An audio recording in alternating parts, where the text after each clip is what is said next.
ఓం శాంతి 2/12/2023 మధురమైన పిల్లలు, ఎప్పటికప్పుడు జ్ఞానసాగరుని వద్దకు రండి. జ్ఞానరత్నాల సామాను నింపుకొని మళ్లీ బయటకు వెళ్లి డెలివరీ చేయండి. విచారసాగరమంతనం చేసి సేవలో నిమగ్నమైపోండి. ప్రశ్న: అన్నిటికన్నా మంచి పురుషార్థం ఏమిటి? తండ్రికి ఏ పిల్లలు ప్రియమనిపిస్తారు? జవాబు: ఎవరి జీవితాన్నైనా తీర్చిదిద్దడం అనేది చాలా మంచి పురుషార్థం.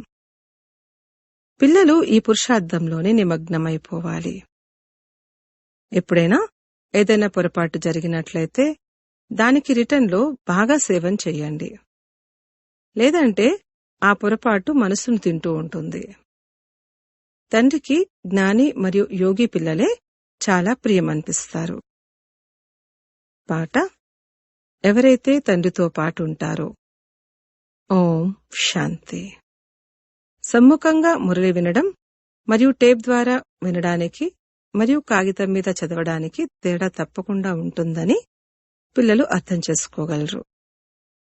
పాటలో కూడా ఎవరైతే తండ్రితో పాటు ఉంటారో వారి కొరకు జ్ఞానవర్షం కురుస్తుంది అని అంటారు.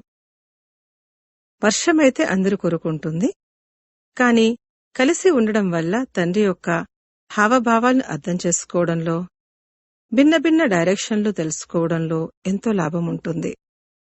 అలాగని ఎవరైనా ఇక్కడే కూర్చుని ఉండిపోవడం కాదు. సామాను నింపుకోవాలి, వెళ్లి సేవ చెయ్యాలి, మళ్లీ వచ్చి సామాను నింపుకోవాలి. మనుషులు అమ్మడానికే సామాను ఖరీదు చేస్తారు. అమ్మిన తర్వాత మళ్లీ సామాను కొనడానికి వస్తారు. ఇది కూడా జ్ఞానరత్నాల సామాను. సామాను తీసుకునేవారైతే వస్తారు కదా. కొందరు డెలివరీ చేయరు, పాత సామాన్తోనే ఉంటారు. కొత్త దానిని తీసుకోవాలని అనుకోరు. ఇటువంటి అవివేకులు కూడా ఉన్నారు. మనుష్యులే తీర్థస్థానాలకు వెళ్తారు, అంతేకాని తీర్థస్థానాలైతే రావు కదా.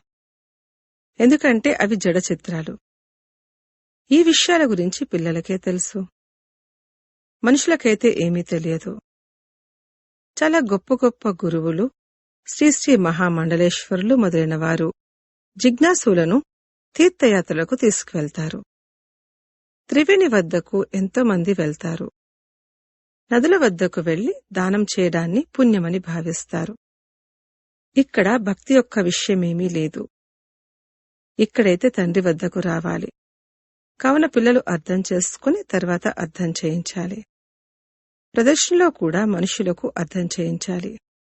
ఈ 84 జన్మల చక్రం నేదైతే తిరుగుతారో ఇలా అందరూ తిరగలేరని పిల్లలకి తెలుసు.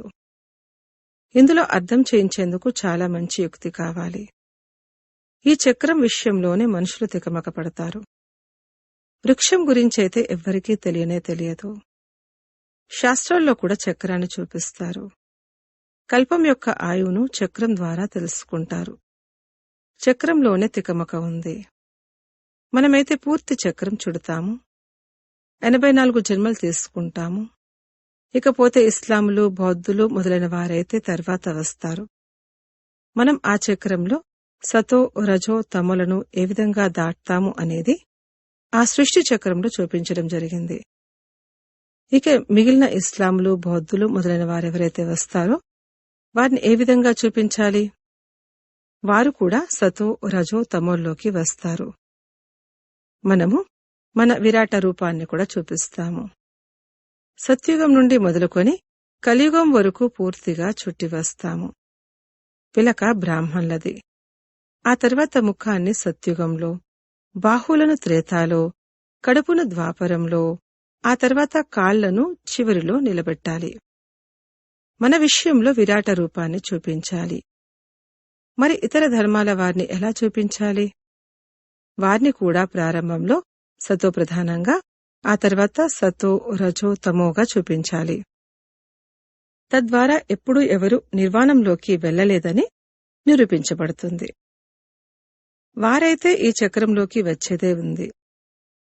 ప్రతి ఒక్కరూ సతో రజో తమోల్లోకి రావాల్సిందే. ఇబ్రహీం, బుద్ధుడు, క్రైస్ట్ మొదలైన వారు కూడా మనుషులే. రాత్రి సమయంలో బాబాకు ఎన్నో ఆలోచనలు నడుస్తాయి. ఆ ఆలోచనలో నిద్ర యొక్క నశ ఎగిరిపోతుంది. నిద్ర తేలిపోతుంది. అర్థం చేయించేందుకు చాలా మంచి యుక్తి కావాలి. వారి విరాట రూపాన్ని కూడా తయారు చేయవలసి ఉంటుంది. వారి కాళ్లను కూడా చివరిలో చూపించాలి. ఆ తర్వాత లిఖితపూర్వకంగా అర్థం చేయించాలి. క్రైస్తు వచ్చినప్పుడు వారు కూడా సతో రజో తమోలను దాటాల్సి ఉంటుంది అని పిల్లలు అర్థం చేయించాలి. సత్యుగంలోకైతే వారు రానేరారు. ఆ తర్వాతే వారు రావాల్సి ఉంటుంది. క్రైస్తు స్వర్గంలోకి రారు అని అంటారు. ఇది తయారు చేయబడిన ఆట. క్రైస్తుకు ముందు కూడా ధర్మాలు ఉండేవి. మళ్లీ అవే రిపీట్ అవుతాయని మీకు తెలుసు. డ్రామా రహస్యాన్ని అర్థం చేయించాల్సి ఉంటుంది. మొట్టమొదటైతే తండ్రి పరిచయాన్ని ఇవ్వాలి. తండ్రి నుండి క్షణంలో వారసత్వం అనేది ఏ విధంగా లభిస్తుంది? క్షణంలో జీవన్ముక్తి అని అంటూ ఉంటారు. చూడండి, బాబాకు ఎన్ని ఆలోచనలు నడుస్తాయి. బాబాకు విచారసాగరమంతనం చేసే పాత్ర ఉంది. ఈశ్వరీయ జన్మసిద్ధ అధికారము ఇప్పుడు లేకుంటే మరెప్పుడూ లేదు. నౌ ఆర్ నెవర్ అన్న పదాలు రాసి ఉన్నాయి. జీవన్ముక్తి అన్న పదాన్ని రాయాలి. వివరణ స్పష్టంగా రాసి ఉన్నట్లయితే అర్థం చేయించడం సహజమవుతుంది. జీవన్ముక్తి వారసత్వం లభిస్తుంది. జీవన్ముక్తిలో రాజు, రాణి, ప్రజలు అందరూ ఉన్నారు. కావున రాసిన వివరణలు కూడా సరిదిద్దాల్సి ఉంటుంది. చిత్రాలు లేకుండా కూడా అర్థం చేయించవచ్చు. అలాగే వీరు బాబా, ఇది వారసత్వం అని కేవలం సైగల ద్వారా కూడా అర్థం చేయించవచ్చు. ఎవరైతే యోగయుక్తంగా ఉంటారో వారు మంచి రీతిలో అర్థం చేయించగలుగుతారు. మొత్తం ఆధారమంతా యోగంపైనే ఉంది. యోగం ద్వారా బుద్ధి పవిత్రంగా అవుతుంది. అప్పుడే ధారణ జరగగలదు. ఇందులో దేహి అభిమాని అవస్థ కావాలి. అన్నింటినీ మర్చిపోవలసి ఉంటుంది. శరీరాన్ని కూడా మర్చిపోవాలి. ఇప్పుడిక మనం తిరిగి వెళ్ళాలి. ఈ ప్రపంచమైతే అంతమవ్వనున్నది. ఈ బాబా కొరకైతే సహజం. ఎందుకంటే వీరి వ్యాపారమే ఇది. రోజంతా బుద్ధి ఈ విషయాల్లోనే నిమగ్నమై ఉంటుంది. అచ్చా, ఎవరైతే గృహస్థ వ్యవహారంలో ఉంటారో వారైతే కర్మలు చేయాల్సి ఉంటుంది. స్థూల కర్మలు చేయడం వల్ల ఆ విషయాలను మర్చిపోతారు. బాబా స్మృతిని మర్చిపోతారు. బాబా స్వయం తమ అనుభవాన్ని వినిపిస్తారు. బాబాను స్మృతి చేస్తాను. బాబా ఈ రథానికి తినిపిస్తున్నారు అని భావిస్తాను. మళ్ళీ మర్చిపోతాను. అప్పుడు బాబా ఆలోచిస్తారు, నేను కూడా మర్చిపోతున్నానంటే మరి పాపం వీళ్లకు ఎంత కష్టముండి ఉండవచ్చు? ఈ చార్టును ఏ విధంగా పెంచగలరు? ప్రవృత్తి మార్గం వారికిది కష్టం. వారు శ్రమించాల్సి ఉంటుంది. బాబా అయితే అందరికీ అర్థం చేయిస్తారు. ఎవరైతే పురుషార్థం చేస్తున్నారో వారు రిజల్ట్ను రాసి పంపవచ్చు. తప్పకుండా ఇది కష్టమేనని బాబాకి తెలుసు. బాబా అంటారు, రాత్రి సమయంలో కష్టపడండి. ఒకవేళ మీరు యోగయుక్తంగా అయ్యి విచారసాగరమంతనం చేస్తూ ఉన్నట్లయితే మీ అలసటంతా దూరమైపోతుంది. బాబా తమ అనుభవాన్ని తెలియచేస్తారు. ఎప్పుడైనా ఇతర విషయాల వైపుకు బుద్ధి వెళ్ళినట్లయితే తల వేడెక్కిపోతుంది. మళ్ళీ ఆ తుఫాన్ల నుండి బుద్ధిని తొలగించి ఈ విచారసాగర మంథనంలో నిమగ్నమైపోయానంటే బుద్ధి తేలికగా అయిపోతుంది. మాయా తుఫాన్లైతే అనేక రకాలుగా వస్తాయి.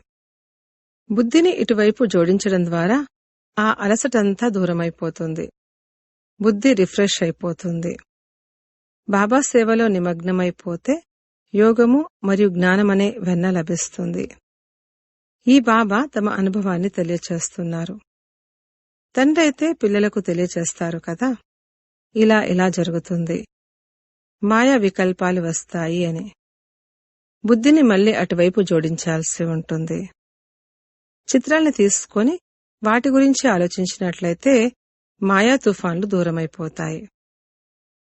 బాబాకు తెలుసు మాయ ఎటువంటిదంటే అది స్మృతిలో కూర్చొనివ్వదు. పూర్తిగా స్మృతిలో ఉండేవారు కొద్దిమందే ఉన్నారు. పెద్ద పెద్ద విషయాలనైతే చాలా మంది మాట్లాడతారు. ఒకవేళ బాబా స్మృతిలో ఉన్నట్లయితే బుద్ధి క్లియర్గా ఉంటుంది. స్మృతి చేయడం వంటి వెన్న ఇంకేదీ ఉండదు. కాకపోతే స్థూలమైన భారం ఎక్కువగా ఉండడం వల్ల స్మృతి తగ్గిపోతుంది. చూడండి, బొంబాయికు పోప్ వచ్చారు. అతనికి ఎంత మహిమ జరిగింది. అందరి భగవంతుడు వచ్చినట్లుగా భావించారు. అతను శక్తివంతుడు కదా. భారతవాసులకు తమ ధర్మం గురించి తెలియదు. తమది హిందూ ధర్మం అని చెప్పుకుంటూ ఉంటారు. హిందూ అనే ధర్మమే లేదు. ఎక్కడి నుండి వచ్చింది, ఎప్పుడు స్థాపనయ్యింది అన్నది ఎవ్వరికీ తెలియదు. మీలో జ్ఞానం విషయంలో ఉత్సాహం ఉండాలి. శివశక్తులు జ్ఞానం విషయంలో ఉత్సాహంతో ఉండాలి. వారైతే శక్తులను సింహంపై చూపించారు. నిజానికి ఇది జ్ఞానానికి సంబంధించిన విషయం. చివరిలో ఎప్పుడైతే మీలో శక్తి వస్తుందో అప్పుడు సాధు సన్యాసులు మొదలైన వారికి కూడా అర్థం చేయిస్తారు. ఇంతటి జ్ఞానం బుద్ధిలో ఉన్నప్పుడే ఉత్సాహం కలగగలదు. ఏ విధంగానైతే చక్రాతా గ్రామంలోని వ్యవసాయం చేసుకునే వారికి టీచర్ చదివించినా కాని వారు చదవరు. వారికి వ్యవసాయమే బాగా అనిపిస్తుంది. అలాగే ఈనాటి మనుషులకు ఈ జ్ఞానాన్నిచ్చినట్లయితే వారంటారు, మాకిది నచ్చదు, మేమైతే శాస్త్రాలను చదువుతాము. కాని భగవంతుడు స్పష్టంగా చెప్తారు, జప తప దాన పుణ్యాదులు చేయడం ద్వారా లేక శాస్త్రాలను చదవడం ద్వారా నన్ను ఎవ్వరూ పొందలేరు. వారికి డ్రామా గురించి తెలియదు. నాటకంలో పాత్రధారులు పాత్రను అభినయించేందుకు ఈ వస్త్రాన్ని తీసుకున్నారు అన్నది వారికి తెలియదు. ఇది ఉన్నదే ముళ్ళ అడవి. ఒకరికొకరు ముళ్ళు గుచ్చుకుంటూ, దోచుకుంటూ, కొట్లాడుకుంటూ ఉన్నారు. ముఖము మనుషులదే, కాని గుణము కోతిలా ఉంది. తండ్రి కూర్చొని పిల్లలకు అర్థం చేస్తారు. ఎవరైనా కొత్తవారు వింటే వేడెక్కిపోతారు. పిల్లలేమైనా వేడెక్కుతారా? తండ్రి అంటారు, నేను పిల్లలకే అర్థం చేయిస్తాను. పిల్లలను తల్లిదండ్రులు ఏమైనా అనవచ్చు. పిల్లలకు తండ్రి చెంపదెబ్బ వేసినా కాని ఇతరులు ఏమైనా చేయగలరా? పిల్లల్ని తీర్చిదిద్దడం తల్లిదండ్రుల కర్తవ్యం. కాని ఇక్కడ ఆ నియమం లేదు. నేను ఎటువంటి కర్మల్ని చేస్తానో నన్ను చూసి ఇతరులు కూడా చేస్తారు. కావున బాబా ఏదైతే విచారసాగర మంతనం చేశారో దాన్ని కూడా తెలియచేశారు. వీరు మొదటి నెంబర్లో ఉన్నారు. వీరు 84 జన్మలు తీసుకోవలసి ఉంటుంది.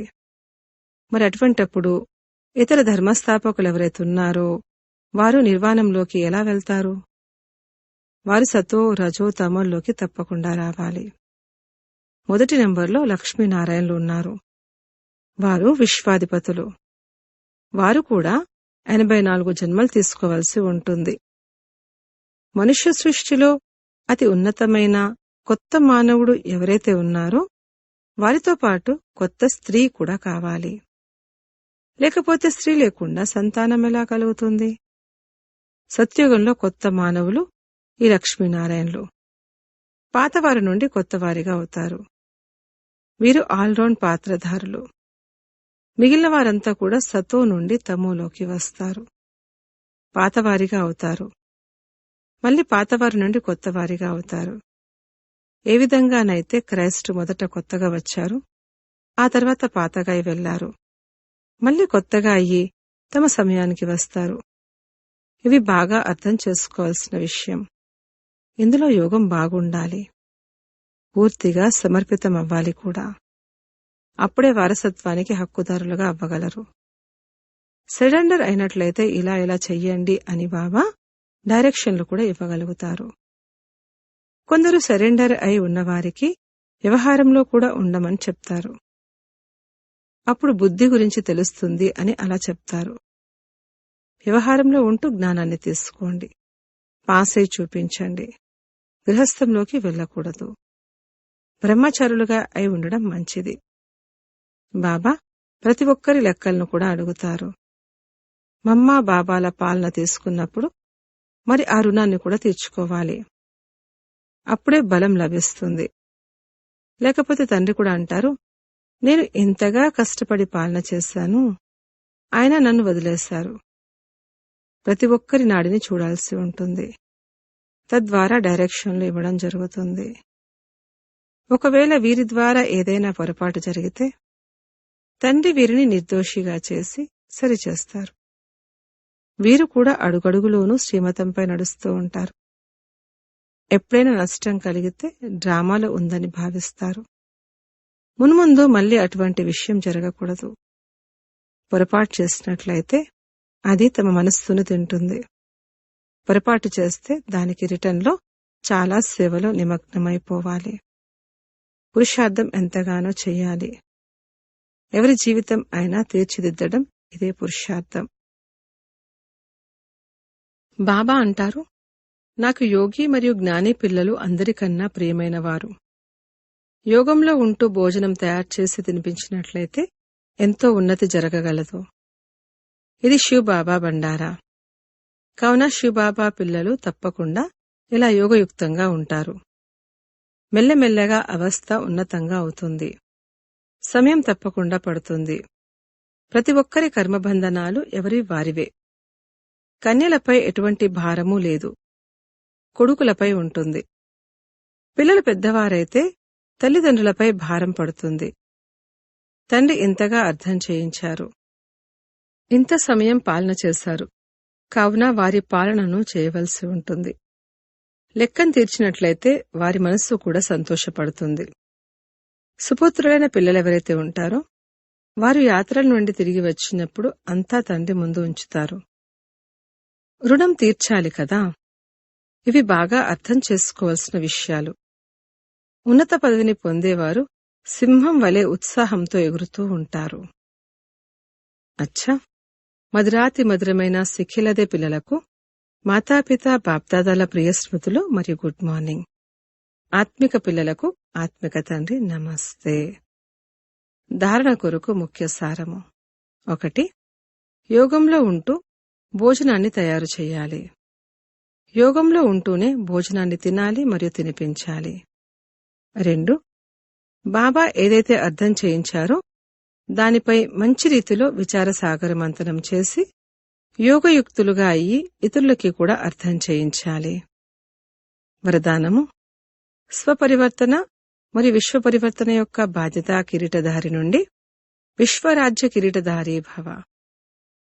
ఏ విధంగా తండ్రిపై మరియు ప్రాప్తులపై ప్రతి ఒక్కరూ తమకు అధికారముందని భావిస్తారో అలా స్వపరివర్తన మరియు విశ్వపరివర్తన ఈ 2 బాధ్యతల కిరీటధారిగా అవ్వండి. అప్పుడు విశ్వరాజ్య కిరీటధారిగా అవుతారు. వర్తమానమే భవిష్యత్తుకు ఆధారం. చెక్ చేసుకోండి మరియు జ్ఞానమనే దర్పణంలో చూసుకోండి. బ్రాహ్మణ జీవితంలో పవిత్రత యొక్క, చదువు మరియు సేవ యొక్క డబల్ కిరీటం ఉందా? ఒకవేళ ఇక్కడ ఏ కిరీటమైనా అసంపూర్ణంగా ఉన్నట్లయితే అక్కడ కూడా చిన్న కిరీటానికి అధికారిగా అవుతారు. స్లోగన్: సదా బాబ్దాదా యొక్క ఛత్రఛాయ లోపల ఉన్నట్లయితే విఘ్న వినాశకులుగా అవుతారు. ఓం శాంతి.